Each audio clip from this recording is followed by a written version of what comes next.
Sometimes, the first wound a soldier notices is not the one that bleeds. Northern Germany, April 1945. Dawn arrived without color.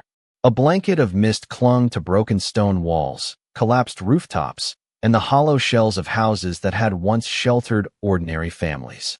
The war had not completely ended, yet the silence between distant artillery sounded stranger than the explosions themselves. Sergeant Thomas Whitmore of the British Army walked at the head of a civilian evacuation column, boots pressing into mud softened by days of relentless rain. Every few yards he glanced behind him, counting faces instead of rifles. There were elderly men whose backs had surrendered long before their country did. Mothers carried children too exhausted to cry. A young boy hugged a wooden toy horse with such determination that even the soldiers avoided looking directly at him. Hunger had carved every expression into something quieter than fear. It had become routine for Thomas to read people with a single glance. He could usually tell who might collapse, who needed water first, who was hiding resentment behind lowered eyes. Months at the front had taught him that survival often announced itself without words. Then he noticed her. She stood near the middle of the line, wrapped in a faded gray coat several sizes too large. Blonde hair disappeared beneath a simple scarf stained by dust and rain. She looked no older than 24. A small leather satchel rested against her side, carefully protected beneath one arm, as though it contained the only possession left worth guarding. Her face remained remarkably composed. No pleading, no panic, no visible anger, only patience. When the procession halted beside a damaged railway crossing, Thomas began checking identification papers one by one. The routine never changed. Name, age, residence, occupation. A brief look into each pair of eyes. Another quiet nod before moving on. The young woman stepped forward. Your papers, Thomas said gently. She reached into her satchel. That was when he saw it. Her hands were trembling. Not violently. Not enough for anyone else nearby to notice. Just a faint, persistent vibration that traveled. From her fingertips to the folded document she was trying to hold steady. The paper quivered almost imperceptibly in the cold morning air. Thomas waited. She inhaled once, carefully unfolded the document. Tried again. The shaking did not stop. He accepted the identification without comment. Anna Keller, born in Hamburg. Civilian. No military affiliation. The details seemed ordinary enough, yet his attention had already drifted back to those restless fingers. Years of service had taught him that fear often revealed itself through tiny betrayals of the body. Trembling hands, tightened shoulders, eyes refusing to settle. Every frightened civilian carried some version of those signs. He assumed this was no different. Anna lowered her gaze while he examined the document. She neither apologized nor attempted to explain herself. When he returned the papers, she accepted them with a quiet nod, though the same subtle motion continued beneath the thin skin of her hands. The line moved again. Thomas remained where he was for a heartbeat longer than necessary. He watched her disappear among the others. Oddly enough, nothing else about her suggested terror. Her stride was measured. Her breathing appeared even. She occasionally steadied an elderly woman walking beside her without hesitation. When a frightened little girl stumbled over loose stones, Anna instinctively reached out and helped her regain balance before continuing forward, never seeking acknowledgement. Everything she did projected calm. Everything except her hands. The contradiction lingered with Thomas long after the column resumed its slow march through the gray countryside. He had witnessed shell shock, grief, exhaustion, and despair in every imaginable form. But he had never seen someone whose composure remained untouched, while only two trembling hands seemed determined to tell an entirely different story. The road stretched endlessly beneath a pale afternoon sky, winding through abandoned villages where shattered windows reflected nothing but drifting clouds. Spring should have brought birdsong and fresh blossoms to the countryside. Instead, only broken fences, burned orchards, and silent chimneys marked the landscape. The column continued westward at an unhurried pace, every traveler carrying a different memory of everything the war had stolen. Sergeant Thomas Whitmore no longer counted the distance. He counted people. Each pause became another opportunity to make certain no one had fallen behind. His orders were straightforward: escort the civilians to a temporary reception camp beyond the British lines. There would be food, medical examinations, and shelter. Nothing luxurious. Simply another place where survival could continue one day at a time. The march remained orderly until the first supply wagon arrived near midday. Several soldiers unloaded crates filled with bread, dried biscuits, blankets, and metal cups. The sight of food stirred quiet movement through the exhausted crowd. Nobody rushed.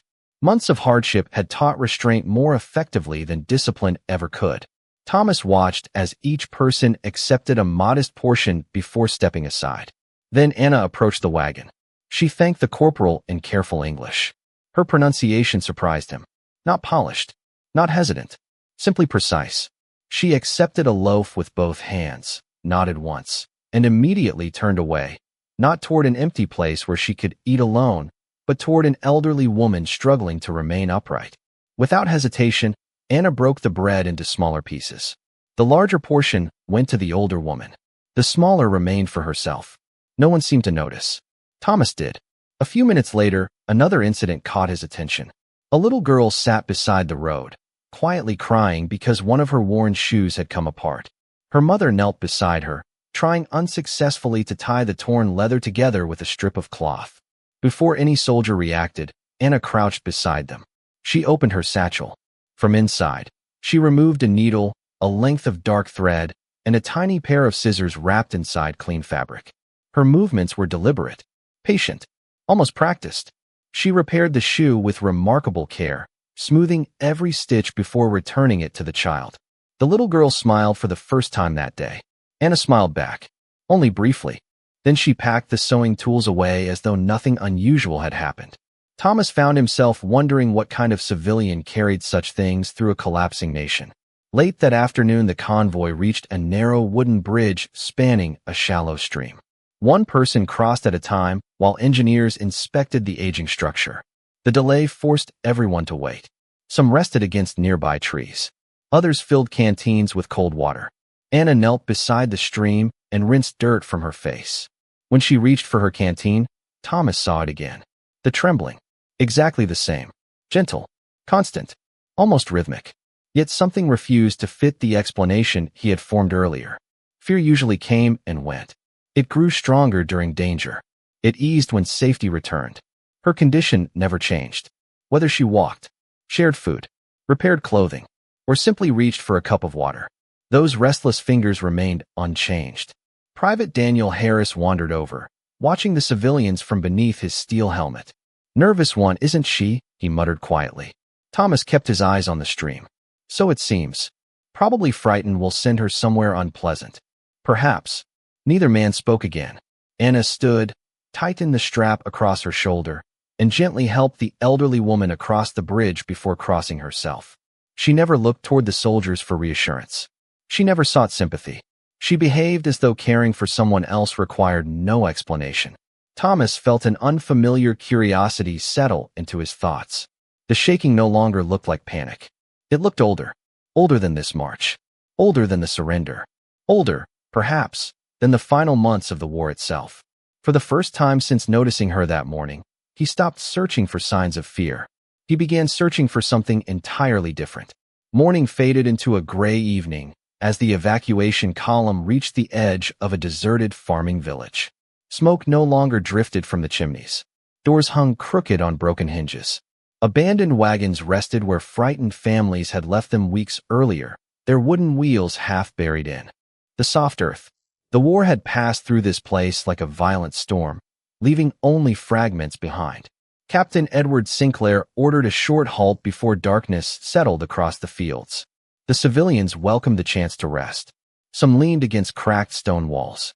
Others gathered fallen branches for a small cooking fire. The soldiers remained alert, rifles never far from reach, though the front line had already moved east. Thomas Whitmore wandered slowly through the temporary camp, checking on those who looked weakest. Anna Keller sat alone beneath the remains of an old apple tree. Not isolated, simply quiet.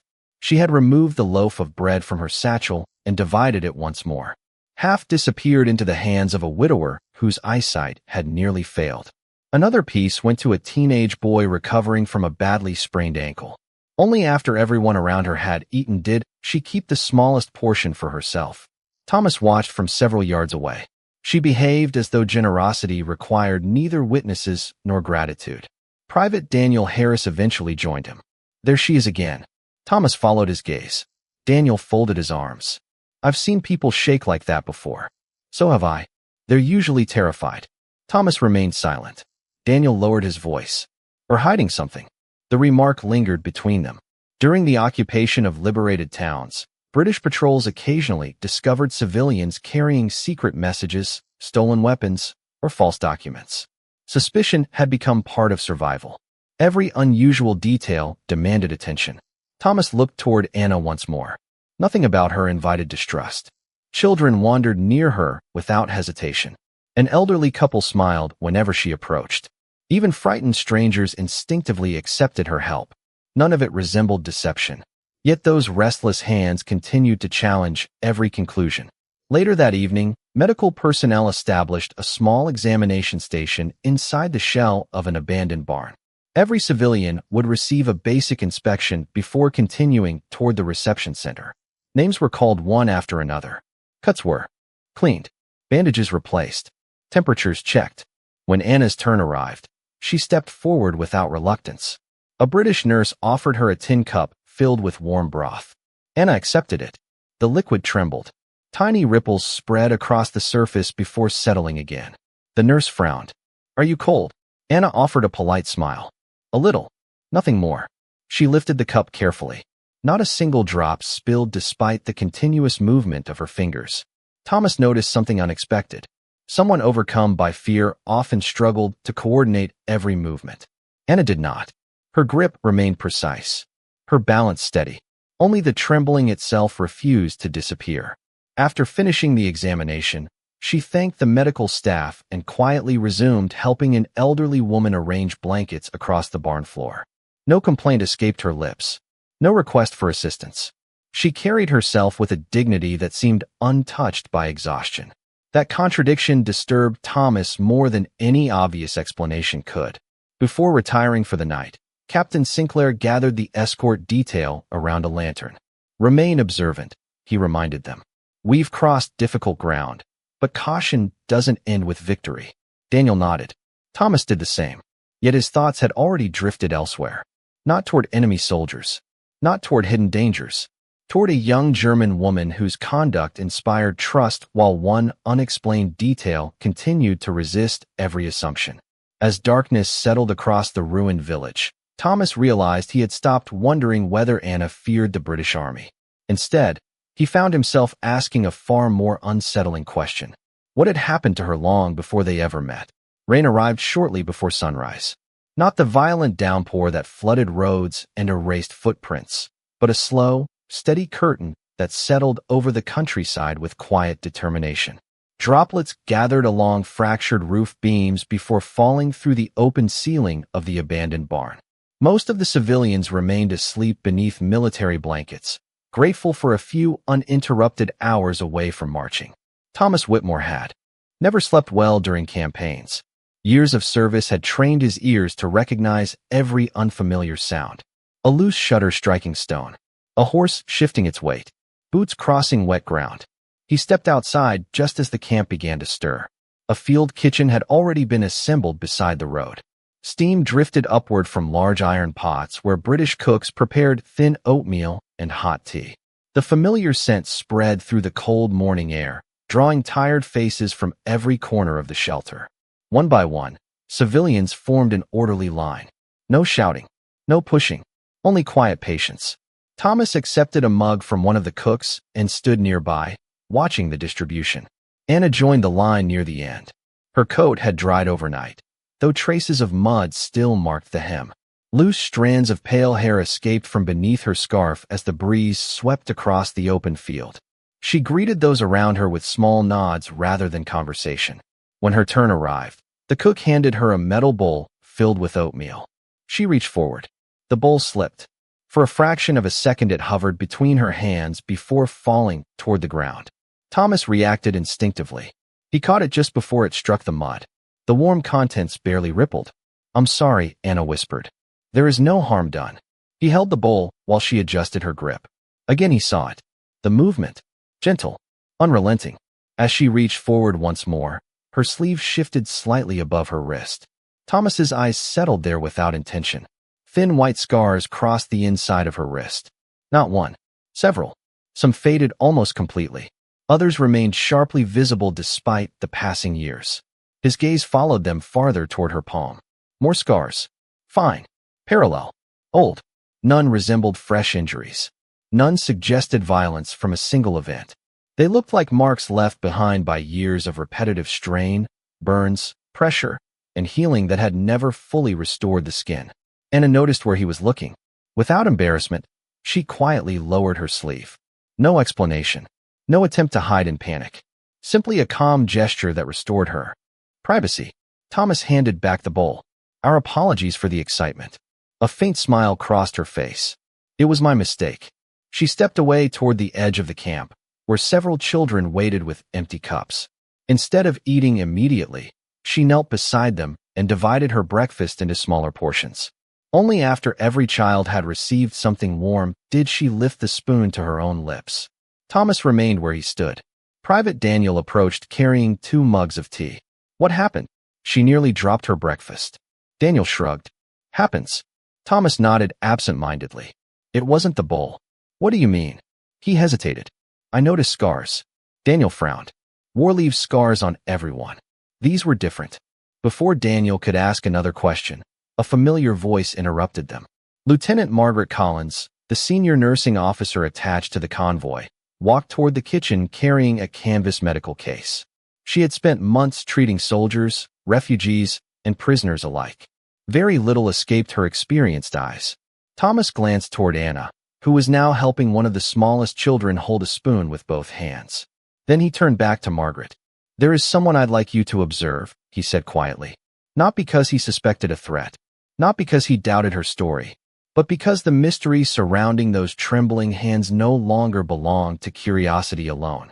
For the first time, Thomas believed the answer might be hidden not in fear, but in wounds that had begun long before the final battle was ever fought. Lieutenant Margaret Collins never hurried toward conclusions.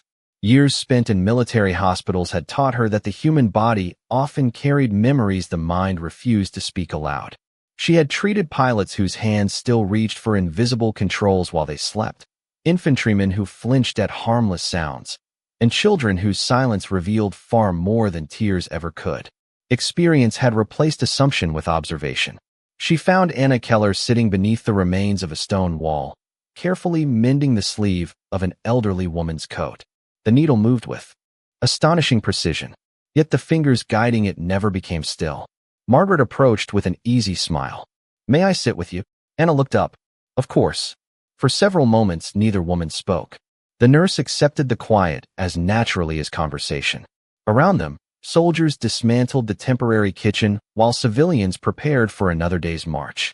Boots crossed damp earth. Horses shifted against their harnesses. Somewhere nearby, a kettle began to whistle. Margaret finally gestured toward the sewing needle. That requires remarkable patience. Anna smiled faintly. My mother taught me when I was very young. You still sew beautifully. I take my time. Margaret noticed the careful choice of words. Not I sew well. I take my time. There was a difference. May I see your hands? Anna hesitated only briefly before placing them gently upon her lap. The trembling continued. Margaret examined them without touching. The scars along the palms. The pale lines crossing the wrists. The thickened skin near the base of the fingers. Tiny burn marks almost invisible beneath years of healing. None resembled injuries from combat. Instead, they formed a pattern she recognized immediately. Not because she had seen Anna before, because she had seen hands like these. Factories. Assembly plants. Machinery that never rested. Workers repeating the same movement thousands of times each day beneath relentless vibration, pressure, heat, and chemical exposure. Margaret looked into Anna's eyes. How long? Anna lowered her gaze. Since I was 18. You worked in manufacturing? A quiet nod. A munitions factory. Nothing more. No attempt to defend herself. No explanation of politics. No excuses. Only a simple fact. Margaret understood the rest without needing further details. The final years of the war had consumed every available civilian laborer.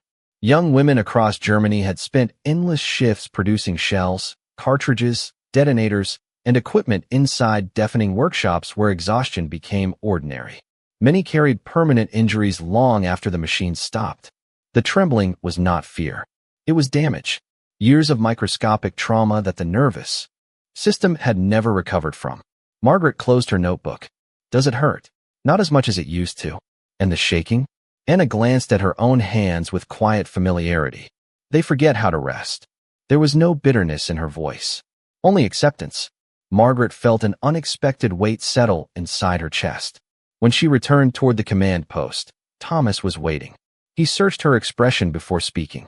Well, Margaret removed her gloves slowly. You were wrong. Thomas frowned. I thought she was frightened. She isn't. What causes it?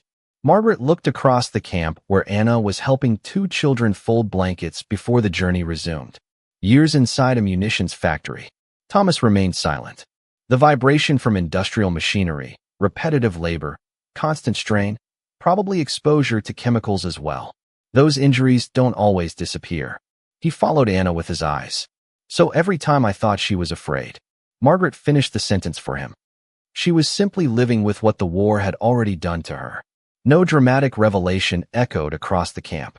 No one else paused. Breakfast ended. Orders were given. The convoy prepared to move once again.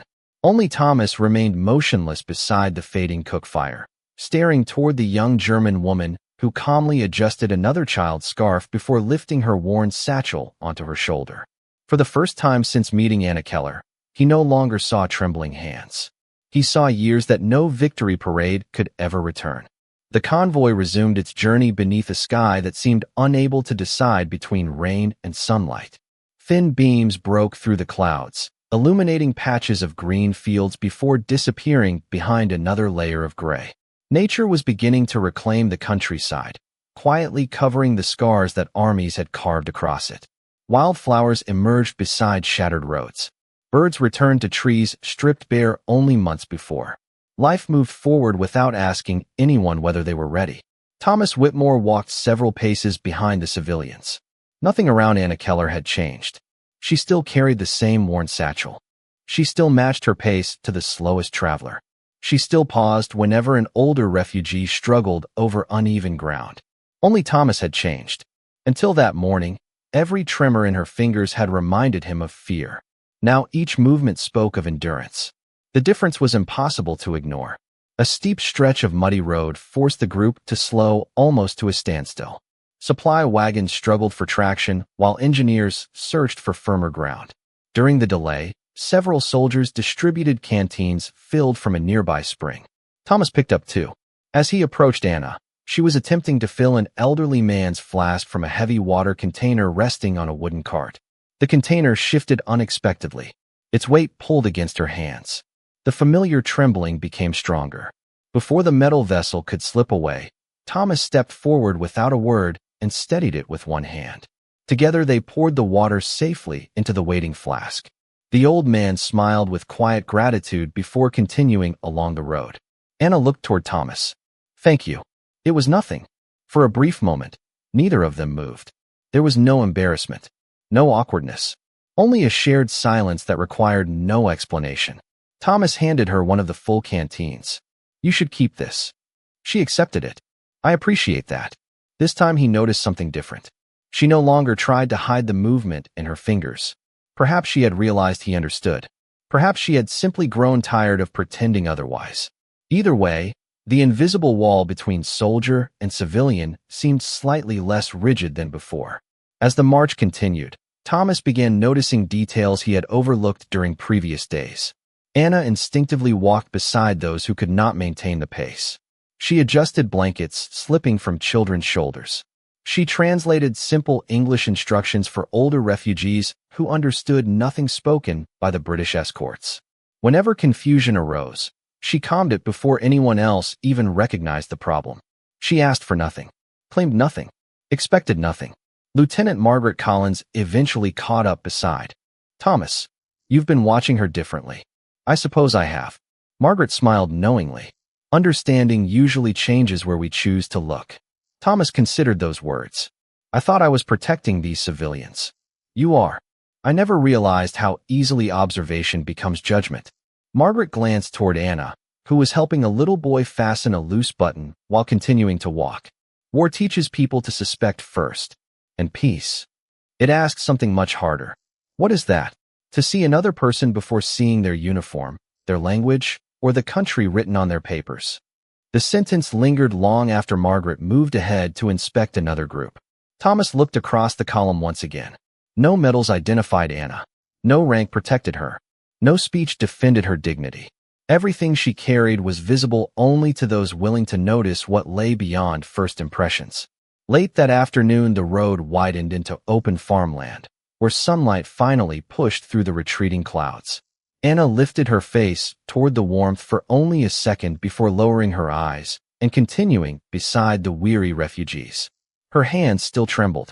They probably always would. Yet Thomas no longer saw weakness in that quiet, relentless motion. He saw a life that had continued moving forward despite every reason to stop. And without realizing it, he found himself matching his pace to hers. Not to lead, not to command, but simply to make the long road a little easier for someone who had already carried far more than anyone had ever bothered to ask. By late afternoon, the reception camp finally came into view. It occupied the grounds of a former agricultural estate beyond the British lines. Rows of canvas tents stretched across an open meadow bordered by tall pine trees. Field kitchens released thin columns of smoke into the cool air. Medical stations had been assembled beside supply wagons, while engineers reinforced fences that would serve more as guidance than confinement. For hundreds who had wandered through weeks of uncertainty, it was the first place that resembled stability. Relief settled quietly across the column. No one celebrated. Exhaustion had become too familiar for that. Families simply walked a little faster. Children lifted their heads. Even the elderly seemed to discover strength they had not possessed an hour earlier. British personnel greeted each arrival with practiced efficiency. Names were recorded, blankets distributed, medical cards prepared.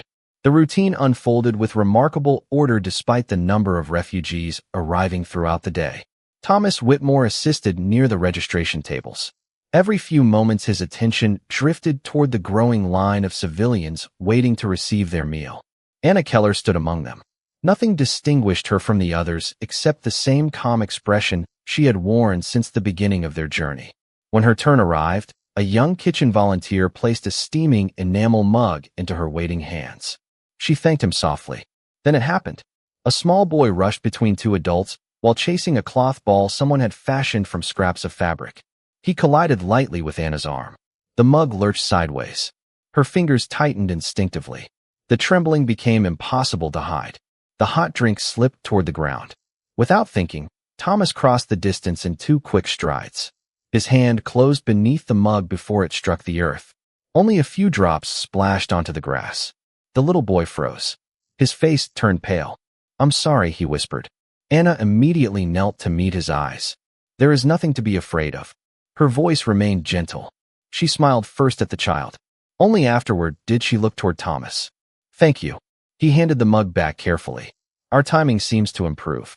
A faint laugh escaped her before she could stop it. The sound lasted only a heartbeat, yet it carried something neither of them had heard in days. Normality. Nearby civilians had witnessed the entire moment. A few soldiers had as well. No one laughed. No one exchanged suspicious glances. No whispered remarks followed.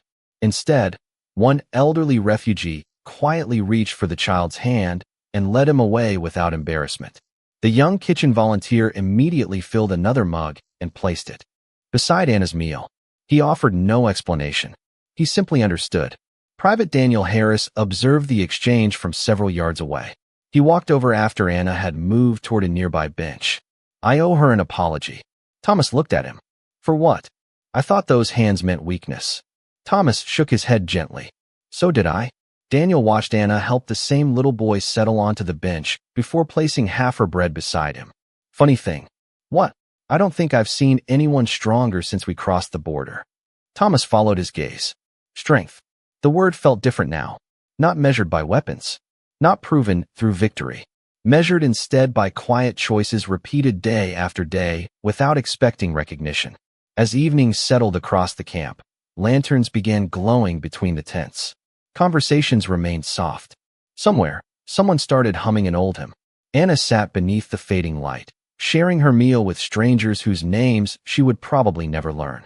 Her hands continued their gentle, unending motion. No one stared anymore. No one mistook those movements for fear. Without speeches or ceremony, something inside the camp had shifted. People no longer noticed the trembling. They noticed the woman who refused to let it define the kindness she offered everyone around her. The days that followed settled into a quieter rhythm. No artillery echoed beyond the horizon. No columns hurried toward another uncertain destination. Inside the reception camp, recovery began through ordinary routines rather than dramatic moments. Fires were lit before dawn. Bread arrived from field bakeries. Doctors moved patiently between rows of cots. Children slowly rediscovered games that had almost disappeared from memory. Life did not become easy. It simply became possible again. Thomas Whitmore remained assigned to the camp while new groups of displaced civilians continued to arrive. Administrative work replaced long marches. Lists of names grew longer each evening. Medical reports filled wooden desks already crowded with maps and supply requests. Yet despite the endless paperwork, he found his attention returning to the same familiar figure. Anna Keller never remained idle. She organized blankets before anyone asked. She translated instructions for frightened newcomers who understood neither English nor military procedure. She repaired torn clothing with the small sewing kit that never left her satchel. Whenever confusion threatened to spread through the camp, her quiet presence seemed to soften it before voices could rise. The trembling never disappeared. Neither did her patience. Others had begun to notice. One afternoon, a British corporal carrying several heavy water buckets approached the communal washing area. Without a word, he placed one beside Anna before continuing his work. He did not mention her hands. He simply made certain she would not need to lift the heaviest load. Later that day, two refugee women exchanged places in the meal queue after seeing her struggle to balance a tray filled with bowls. Again, no explanation. No sympathy, only consideration. Private Daniel Harris witnessed these small gestures accumulating day after day. "They're all doing it now," he observed quietly. Thomas looked across the camp. A cook sliced her bread before handing it over. A medic loosened the lid of a medicine bottle. A carpenter carried a bundle of firewood toward the shelter where she slept. No one treated her as fragile. No one hovered nearby. They simply removed the few obstacles that caused unnecessary difficulty, allowing her to accomplish everything else herself. Thomas smiled almost imperceptibly. Respect spreads more quietly than suspicion. Daniel considered those words. "I suppose it does." That evening, rain returned. Camp residents hurried to secure blankets and cover supplies before the storm intensified.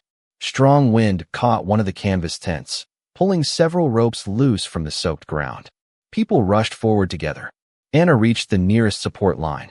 Her fingers struggled against the wet knot. Before frustration could settle across her face, 3 different hands appeared beside hers. One belonged to a British engineer, another to an elderly refugee, the third to a teenage boy whose shoe she had repaired days earlier. None of them pushed her aside. They simply worked. Beside her, the rope tightened. The tent remained standing. When everything was secure, they exchanged quiet smiles before returning to their own responsibilities. Not a single word had been spoken. Nothing about the moment felt extraordinary. Perhaps that was precisely why Thomas never forgot it. True dignity, he realized, was rarely restored through grand declarations. It returned through ordinary acts repeated so naturally that they almost escaped notice. Long after darkness settled across the camp, lanterns glowed behind rows of canvas shelters while rain tapped gently against the fabric roofs. Thomas paused outside the administrative office before ending his shift. Across the muddy pathway, he saw Anna sitting beneath the shelter entrance, carefully stitching another child's torn sleeve beneath the warm circle of a single lantern. Her hands still carried the quiet rhythm that had first captured his attention on a cold roadside many days earlier. Nothing about them had changed. Everything else had. No one looked at those trembling fingers anymore with uncertainty or misplaced judgment. They had learned to see beyond them.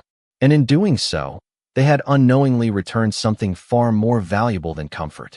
They had returned to one ordinary young woman the simple privilege of being seen first for her character, and only afterward for the wounds that history had left behind.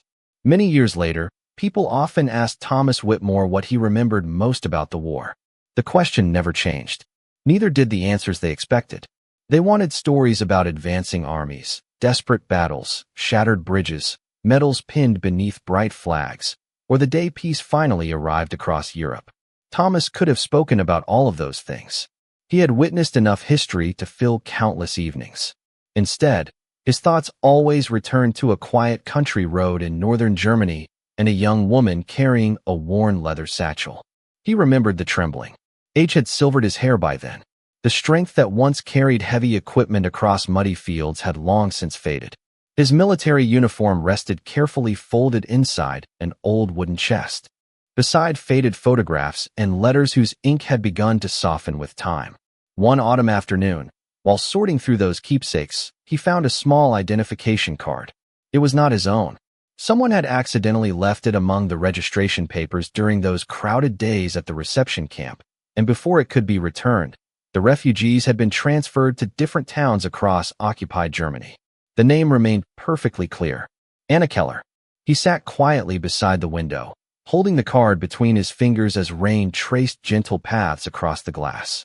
He wondered what life had given her after the war, whether she had found a place to call home again, whether the trembling had ever eased, whether someone had eventually looked at her hands without asking what was wrong, because they already understood there was nothing wrong with the woman herself.